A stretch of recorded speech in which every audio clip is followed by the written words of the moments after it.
In the year 2015, Derek Chappell and Victor Frost watched the 1984 classic The Terminator every day for a month. Now they continue their journey, but this time it's personal. This is 31 Days of Terminator 2.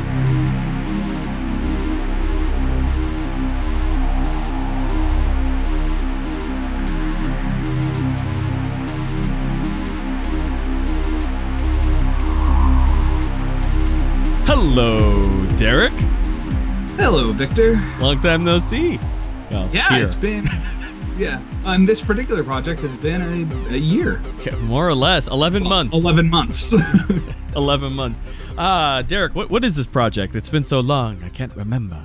This is, I think we're watching some sort of action movie a bunch. Something like that, Jesus. Yeah, Total Recall? No.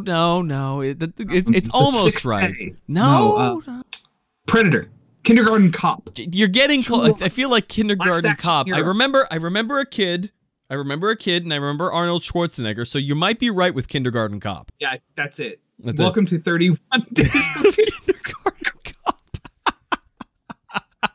Officer John Kimball. Who is your daddy and what does he do? Oh my god. No, welcome to 31 Days of Terminator 2. It's the sequel. Oh god, imagine if we had to do the as many days in proportion to the lengths of the movies. Oh no. This would have to be 45 days of Terminator 2. Oh my god, no, I don't think I could do that. We're already like 3 days in, and I'm like already I was complaining from day one about the length of this movie. I was like, I moused over it the first time I was watching it, and I was like, the fuck, we're not even halfway done yet? This movie feels over. I know. Oh my god. Yeah. It is long. It's long. It's long. How have you been doing with it?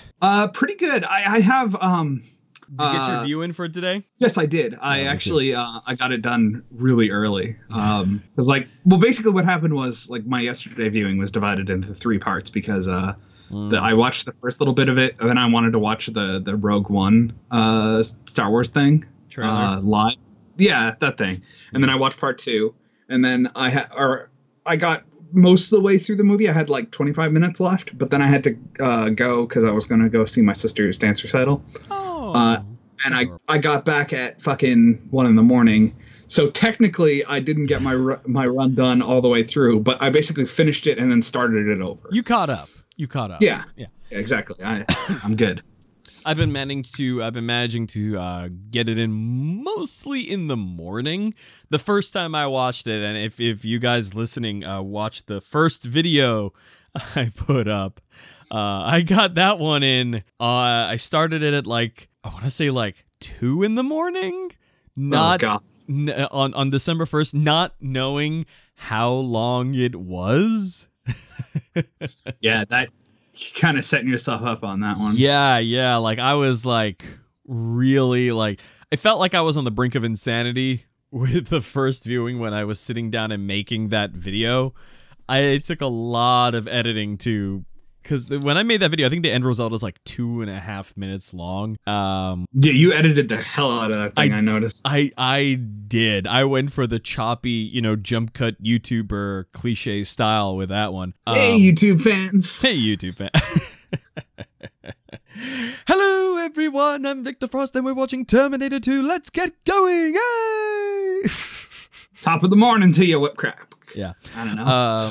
But yeah, that video was, I think it was initially 7 minutes long. Oh, Christ. It was edit. There's a lot of brain gap going on in there. But all right, so let's talk about let's talk about this movie. It's it's kind of, I don't know. I mean, it definitely has a different feel from Terminator 1. It definitely does, which I think is why I'm going to just start with something crazy here. I like the first half of this movie a lot better than the second half of this movie. You mean the second half where it gets all slow and contemplative and for whatever strange reason Sarah Connor starts narrating? No, Sarah Connor narrates throughout. She has like 3 chunks of narration. Basically, I think the movie starts breaking down around like when Sarah Connor gets to her old buddies, the gun running buddies, and the Miles Dyson stuff and stuff. Like, I don't like breaking down. I'm being incredibly harsh. This is still a really good movie. But like, there's a tipping point there where it goes from like something that is just so.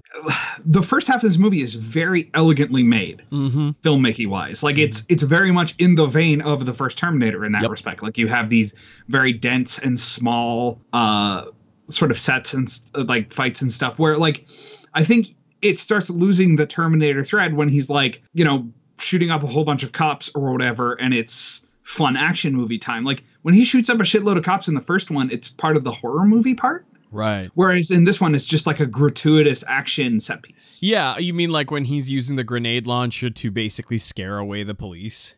Yeah, exactly. And the hell out of things. Well, I mean, on the one hand, in this movie, Arnie is not a Terminator. He's an anti-Terminator. Yeah. But I mean, the classically defined literary device that is the anti-Terminator.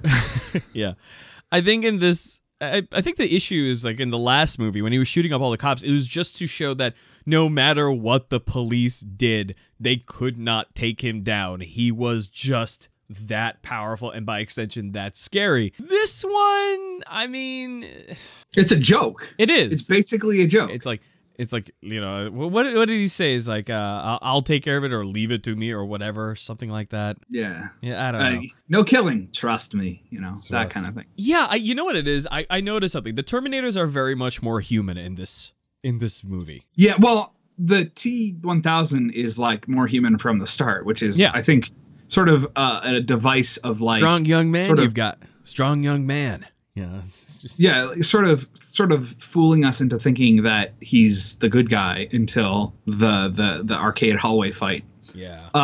Which I like, and I also like. There's a ton of character in the body language of the T-1000 alone. Yeah. Just like sort of like, you know, like the T-800, the Arnie. Yeah. He really starts the movie as still like a Terminator. Like, you know, he doesn't react to things. Like my favorite Terminator thing is when a Terminator gets like hit in the head with a pool cue or gets his face put into concrete and there's no change in expression whatsoever. Yeah. Like no flinch, nothing. Like that is sort of the thing that Terminators do, which makes them kind of unique in the way that they get It's hit. what makes them scary. Exactly. They're complete implacable. They don't do the stopping thing. They're unflappable. Yes, they cannot be flapped. Yes. Whereas like the T-1000 is kind of he never really does it in his words because he very rarely speaks. Yeah. But he just has this like snark to everything that he does. He does. He really does. And then there are the moments where like you catch him with like it through his body, very rarely through his face, but just through his body language, you can catch like a moment of like a humanistic thought. Like when he stands next to that mannequin, that chromey mannequin. Yes. And he kind of like, well, this is sort of ironic or something. This is Alanis Morissette-ish. Well, like I think that my favorite sort of thing with him is that he sort of like every time he gets hit, he really reacts to it. Unlike, you know, the Terminator, well, he gets shot and he like ricochets off of it or whatever, which I mean, I have a couple thoughts about that. I think that the T-1000 might be really light. Like, like he doesn't have the mass of the Terminators. Well, he's liquid metal, so theoretically he should probably be denser. Yeah, but he really doesn't act like it. Like he has to force his way through the wrecked ceiling of the elevator, and he doesn't like when Arnie's fighting him. Well, he doesn't really force himself through. He kind of slurps through the hole. Yeah. He kind of expands that hole with the slurping, but like, yeah, like he doesn't. If it was Arnie, he'd just like hit it once and go through. And I think it also like, if he was a big heavy thing, I think that there would be less blades and more big hammers because that's kind of the Terminator. Well, vibe. I think that's the big difference. I think the T-1000 is finesse, wherein Arnie is brute force. And the other thing that I was thinking about was we see the T-1000 melted out a bunch of times, and there's not like a person's worth of material there. I think the T-1000 is supposed to be mostly hollow. Huh. Well, then there wouldn't be really that mass restriction now, would there? Well, there is, but it's just like he wouldn't be a packet of cigarettes, but he might be a dog, you know? But like Speaking the of other the dog. Oh God, poor Max. Poor Max. The other thing that makes me think that is when he gets hit with the shotgun shells. There's some really good shots. It's really noticeable in the when he chases after the car. Yeah. He's getting hit with those shotgun shells, and it's not just blowing a hole in the front of him. He's got like a huge exit wound channel sticking out his back, and which is awesome. Bits of him get like chunked off. Yeah. And they kind of collect back together, which is so fucking cool. Like, let's go on a quick tangent here. The special effects in this movie are so fucking cool. I think the practical effects in this movie are way more cool than the special effects. Like, there are a lot more practical effects in this movie than anybody probably would consider. Like that bit where he's literally being like blown apart by the grenade at the end. Oh yeah. That is a full-on practical effect. The nuclear apocalypse scene, that is a complete practical effect start to finish. I mean, that is amazing. It is really goddamn good. I think my favorite effect in this in the whole movie is when he gets blown up with the grenade and he sort of turns into that fucking Cronenberg thing. And the other thing is when he opens the elevator doors and Arnie shotguns him directly in the head and it blows his head in half. Yeah. And then his head like stitches back together. Fuck, that's so cool. Yeah. The T-1000 is awesome. Yeah. I think I really would have to wonder how the first Terminator movie would be different if the T-1000 was sent back. Oh, he'd fucking murder Kyle Reese and win. He'd just be gone. But it's, there was, the way the Terminator, like when he's been found out, when the T-800 susses out that it's the T-1000, by testing him, you can tell the T-1000 realizes, the question about the dog, right? Then he goes and kills the dog completely unnecessarily. Just because he's pissed off, I guess. I think the best way to describe sort of the attitude that the T-1000 has is he's kind of put upon by this whole mission. Yeah. Like he's doing it begrudgingly. Yeah, a little bit. Like he just like this is way beneath me. And I've kind of got this my current elaborate Terminator headcanon, which I love. Yes, I do. Is the Terminator, the T-1000, it wasn't supposed to be a murder infiltrator device thing. He's the rushed out prototype of what like Skynet was like, all right, so after I kill the humans, what am I going to do? I think that I'll be a big, like, blob of liquid metal. Like what are those things called? There's a science fiction concept for a self-replicating machine. Grey goo. Yes, a von Neumann device. That thing. And I think that maybe the T-1000 was like Skynet's little pokey experiments into that, like, what am I going to be after I've murdered all the humans? And then, John Connor shows up at the door and he's like, better get this one out the door. Better make sure that we've done murder John Connor, especially if it's if we've got this sort of the cyclical Terminator thing. He doesn't send the second Terminator back the first loop, but the second loop, he knows that they know that he knows that they know that. Oh, stop! Goes. Just stop. So he sends the Terminator 2. He's the Terminator 2. My personal thing is I love the idea that maybe like Skynet keeps sending Terminators and it's just like it keeps like looking at its equivalent of the Marty McFly photograph waiting for John Connor to be erased, and it's like all right, that clearly didn't work. Let's send along the next one. See if it can get the job done. Well, that's kind of like that's got to be what it is in Terminator 3. And when they send back the TX or whatever it is, which is smoking hot. But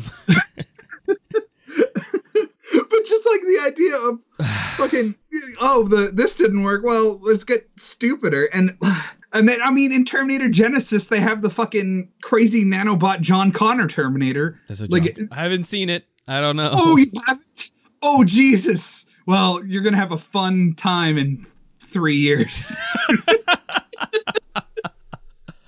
I told my parents that I was doing this, and they're like, why? I'm like, I couldn't tell you. I really could not tell you why I felt compelled to do this again. And it's like, I can't even blame you this year.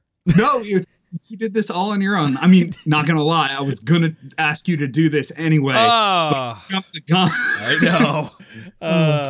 But oh man. So what did you? I know you've been watching my videos. What did you think about the dump of the Terminator thing I put out yesterday? Oh, the full up thing of the Terminator vision? Yeah, the Terminator vision dump from like the first, 5 or 6 minutes of the film. Yeah. It does make it a little harder to my previous justification of Terminatoring as like maybe this is the feedback of the US drone program thing that the operators are supposed to see, considering how much of it is analytical for the Terminator. Yeah. So I guess the only conclusion is gotta be either this is a filmmaking device or Skynet is really dumb and inefficient. I think it's a film. Well, I mean, okay, think of it this way. We never see Terminator vision for the T-1000. That's true. Well, I mean, think about this. Yeah. The T-1000 doesn't have eyes. That's where I'm coming from with this.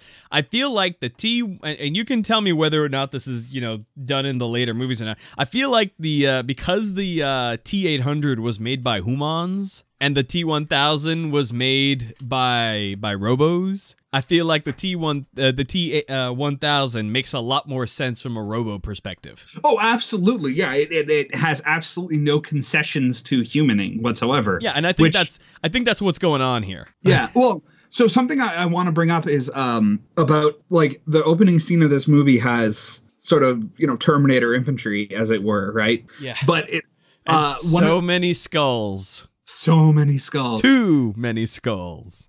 Maybe Skynet was like building a pyramid and then got bored. Like he was who's that Fist of the North Star villain? I don't know. Whatever. There's a Fist of the North Star villain who builds a pyramid. I think out of skulls. I don't know. There's like 600 episodes of that fucking show. But he gets children to do it. That's the funny part. Well, actually, it might literally be a Skynet dumping ground because like it's not just the nuclear war that's going on. Skynet had extermination camps and shit. But why would it even need extermination camps? To kill all the humans. But there are easier ways to kill all the humans. I mean, you don't have to round them up first. It's not like Skynet cares if there's skulls and bones on the floor. Why would it care? I mean, it got 3 billion people in the initial strike. Yeah, right? that's pretty good. That's about half. That's about half, right? The rest of them, I don't know, it could have gone full Matrix and just, blocked out the sun, forced the world into nuclear winter, basically. Yeah, but then they just eat the liquefied Wheaties from the Matrix.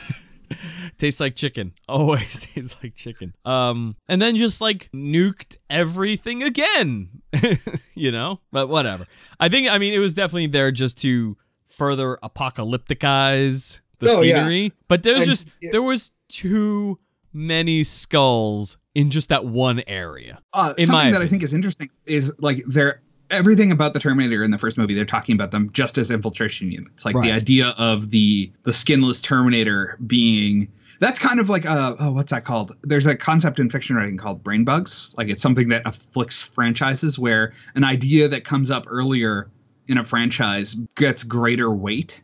And like the Terminator as the metal skeleton is a reveal in the first movie and is turned into an iconic picture in the second and further movies. Whereas like it doesn't really sort of fit the logic that we're given with the Terminator. And that bugged me for a while. And then I realized what we're looking at in that final bit of Terminator 2 is the final assault. That's John kicking Skynet's ass for the sort of the for every bean in the hat or whatever the sports metaphor. And so what this one's for all the Somalians. Exactly. So what we're probably looking at there is literally like Skynet looking at all its remaining resources and being like, well, we ain't put the skins on these ones yet. Yeah. Especially because the thing that they're not infiltrating anything with a gun as big again as they are. That's some 90s comic book firearms that they've got for there. Real. Yeah. I mean, my big thing is that, I don't know, they're just, the Terminators don't seem to be too good at their job, I'll be honest. No, they really don't, especially not in that last scene. Where I feel like we talked about this last year, that the Terminators just don't seem to be too good at what they're doing. No, they're not. They're good at terminating everything but their targets. Well, here's the thing. Pick one person as your target and then just, walk around the earth a few times, just terminating everything in your path, and you're going to hit something important. Yeah, you're going to get it eventually. Right. You'll be sort of a what Skynet really should have sent back. I mean, we all know that what Skynet should really have sent back was, roughly in the location of Los Angeles, a nuclear bomb sort of, wrapped in bacon or something. Wrapped in bacon? Yeah. That's what you're going with, bacon. I don't know. I mean, just just sending back a nuclear bomb. Just sending back a nuclear bomb. It's not made out of living. Nothing alive can go back, right? No, it's the other way around. Nothing. But then, how are the Terminators going back? Because they're wrapped in flesh. Well, how did the liquid Terminator go back? Because fuck, that's a really good question. See, they call it liquid metal, but it's still metal, right? Yeah, I guess. What is that? Furthermore, what does the time stream care if you're wrapped in meat? Well, it might not. It's probably not the time stream. It's probably like a microwave. The time machine is like a microwave. No. We're not getting anime involved in this. Actually, now I want to find out what would happen if you microwaved a fork wrapped in a chicken breast. Would that insulate it? Oh, God. I think I've got an old microwave lying around. Oh, boy. Time to be a YouTube sensation. Record that. You have to. You have an iPhone, right? Yeah, just put the dialogue over it. Dude, you have an iPhone, right? The time machine. Yes, I do. Okay. I can record that. Set that iPhone in slow motion mode, and then hit record. Because if that either explodes or goes back in time, you want that in slow mo. It's absolutely gonna go back in time. I like that. You're gonna do that, and then you're suddenly going to have the memory of, wow, wait a minute. Geez, 3 weeks ago, there was that weird-ass fork wrapped in chicken breast in my microwave for no reason. No, you know where it's going to go from there. I'm going to send a fork back in a roast chicken, and it's going to go kill a hen before it can lay an egg. No, it's somehow going to end up at the Griffith Observatory in Los Angeles. Need your clothes, your boots, and your drumsticks. Okay, that's so dumb. I'm done. That's great. But yeah, it kind of makes me wonder how the Liquid Terminator could go back in time. And why did the Liquid Terminator show up naked? So the explanation that I've heard for how the Liquid Terminator got back is that it used its mimetic alloyness to imitate flesh, which only brings up further questions. So I guess the answer that would make sense is that they just if all they have to do is wrap it in a little bit of skin. That's what they did. I'm sorry. Can you imagine that steely-eyed Liquid Terminator just draped in chicken skin? Or well, yes, and it's hilarious. Maybe that's why he's so fucking pissed all the time. First, I have to clean up after that stupid T-800. I don't know why we even keep making them, but fine. Whatever. Now, to go beyond all this, I have to suffer the indignity of being covered in KFC. What they did was they had the epic mealtime guy. Epic mealtime. Like in one of the Skynet camps. You will construct an epic meal. Please don't kill me. You will cover this Terminator in bacon. Why? Do not ask questions. Bacon strips and bacon strips and bacon strips. A bacon strip lattice. You know what? You send it back with the bacon raw, and then when he finally arrives, it's cooked. Which brings me to sort of I wonder what powers. I was going to ask what powers the T-1000 because it doesn't really have any internal mechanisms, but now we know. It's bacon. It's bacon. It's bacon. I gotta tell you though, in terms of killing people, the T-1000 is a lot. I want to say more compassionate. I mean, you know, killing in mind, but you know, like he'll go for the insta-kill headshot, right? Yeah. Well, I think the Every other part time. is that like the original Terminator just kind of kills anyone who is inconvenient or in the way or just like in the most expeditious way possible. Yeah, killing is the first answer of the T-800. Yeah. Just like need that punk's clothes, punch through chest. Like even he doesn't kill anyone in the opening scene, but Terminator 2, which is what I'm going to be calling him from now on. Like he puts a knife through a dude's shoulder and chucks a guy onto a stove. Like he doesn't give a fuck. Violence is the only answer. Whereas the T-1000 has tricks up his sleeve, and he mostly seems to murder people who inconvenience him. Yeah. Like it's like less of an objective thing, and again more of the sort of the put upon attitude. like you know, he goes to John Connor's Foster's family house, right? And he could have just killed everybody right from the get-go. But instead, he just takes the place of the wife, you know. Continues making food. Just goes on making food. Disguise, but he doesn't need to. He doesn't need to. The moment that Todd annoys him, knife through the face. Yeah. Like, oh, I guess you're dead now. Like, it's like, excuse me, I am on the phone, schlick.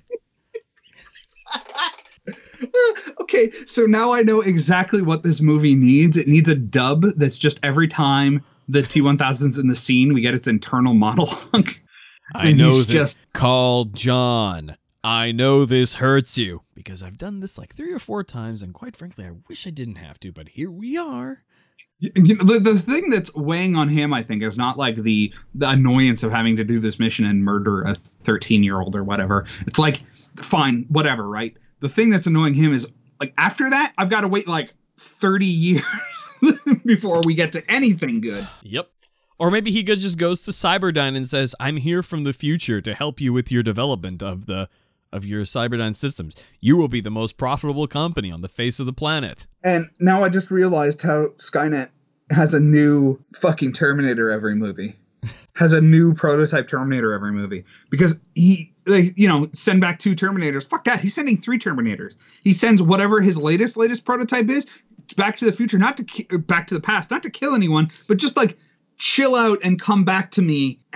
So sort of get this technological loop going. Yeah. So there's got to be a T-1000 somewhere in the universe of Terminator 2 who's just like sitting in an apartment watching television. I must gather information about everything in this modern era. What's on television. For reasons. Yes. Well, Oprah Winfrey, you are an inspiration. It kind of makes me think that like the original Terminator didn't seem to really have any idea what was going on anywhere with anything. Like didn't know what Sarah Connor looked like, had to find the addresses in a phone book. Didn't know that the past didn't have pulse rifles. Yeah, whereas this T-800 has detailed files on people. But interestingly, the T-1000 doesn't. Yeah. The T-1000 has to do the police car terminal thing. And has to get a photo of John Connor. So, does the human resistance have all the data banks? Maybe. Well, they do call themselves TechCom, which maybe what they do is they get these T-800s, they catch them because evidently they're so easy to catch that they're caught more than once. Yeah, that's true.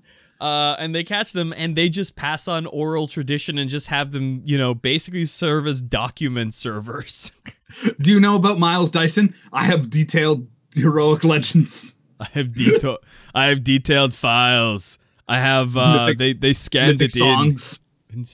Miles Dyson, there are songs sung with your heroic sacrifice. What's heroic sacrifice? You'll find out.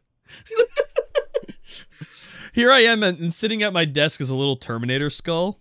I noticed. It's like it's staring at me. It's like, alas, Yorick, I knew him, T-1000. I have a Terminator of infinite jest. I have this old T-800 figure that from like my dad had it and he gave it to me, and it's just about the same size as my little Sailor Moon fig arts. So I need to like post a thing of just me posing them. I think we've rambled on in quite a few directions here. Yeah, it's been about 20 minutes probably. All right, that sounds good. Yeah, that sounds good. All right, Derek. Well, good luck with your subsequent watches. Yeah. 27 more days to go. Yay!